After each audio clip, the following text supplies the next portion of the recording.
Hey everyone, it's Kevin. Welcome back to the channel. So me and Theo have been on a big reading kick lately. If you don't know, Theo is my desk plant and he's kind of taken a life of his own around here. Anyway, he's been going through books faster than I can keep up, and honestly, I don't really know if he understands the words, but I thought to make him a bookmark, which he really loved. He noticed that I've been using a napkin as mine and suggested I make one for myself. Maybe something that matched his, and Theo approved, which is super important because he's been my pseudo art director lately. In this video, I'll walk through the process of creating it, from illustrating the design to filament painting it in Hue Forge to printing it out on my Bamboo Lab printer. I'll also have it available in my shop if you want to grab one yourself. Alright, let's get into it.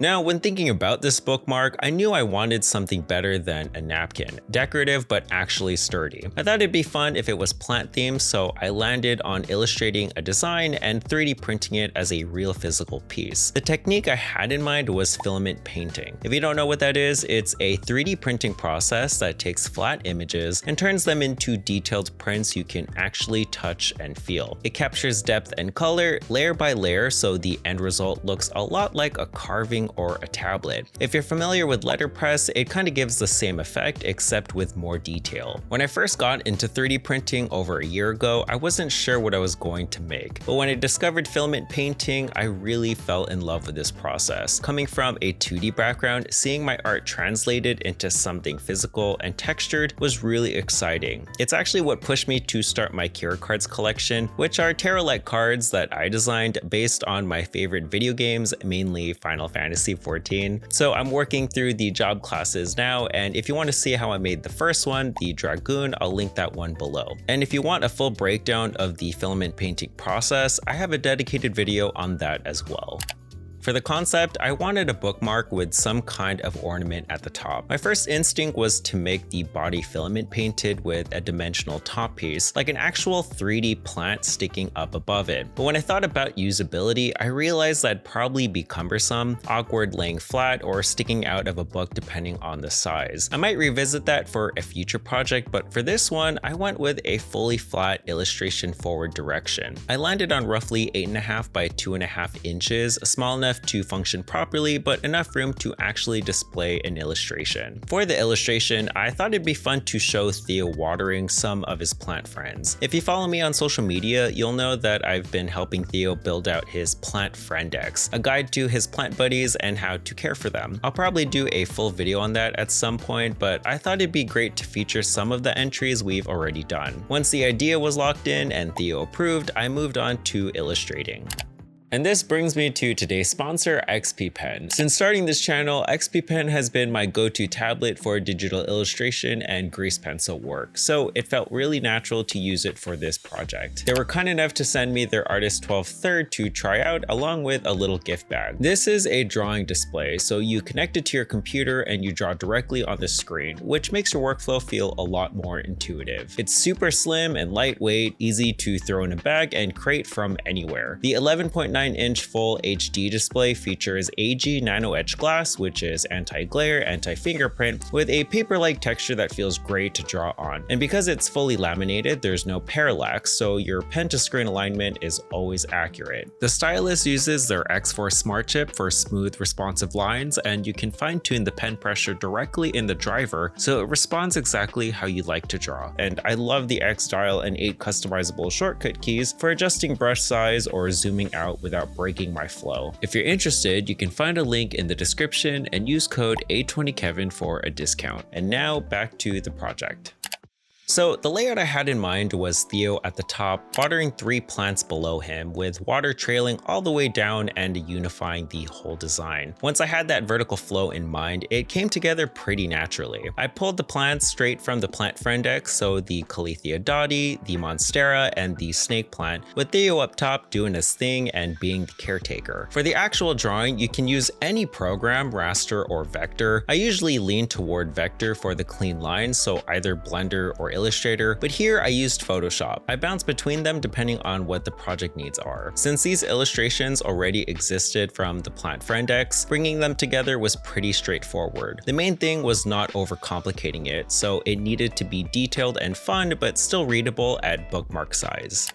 Coloring was where things got more intentional. Filament painting isn't like a regular printer, so you can't just illustrate in full color and expect it to match one-to-one. What you're working with is layers, and those layers blend together to produce color. Some people bring in photos or full color images and print them directly, but you really need to think in terms of how many filaments you can accommodate to get the result you're after. So rather than fighting it, I leaned in, and the approach I've settled on is a limited color palette. Just 4 colors and thinking in terms of value, the light and dark areas of the image rather than specific hues. This was familiar territory for me. I've always loved a tune-shaded aesthetic both in my 3D work and in my 2D illustration, so working with flat deliberate values felt natural. When the values are right, 4 colors doesn't really feel limiting at all. It actually gives you more control over the end result. For the colors, I worked with grayscale values digitally, but for the actual filaments, I wanted it predominantly green, so I landed on green, yellow, brown, and white. Green as the main color, yellow to brighten and warm it up, brown to darken things in an earthy way, and white as the light neutral. The key thing to remember is that filament painting doesn't print those colors directly. It's always a mix. So green and yellow don't sit side by side, they blend in thin layers. So you're always thinking about what's underneath and how it'll affect what's on top. Once the palette was sorted and the illustration was colored out in those values, I took it into Hue Forge.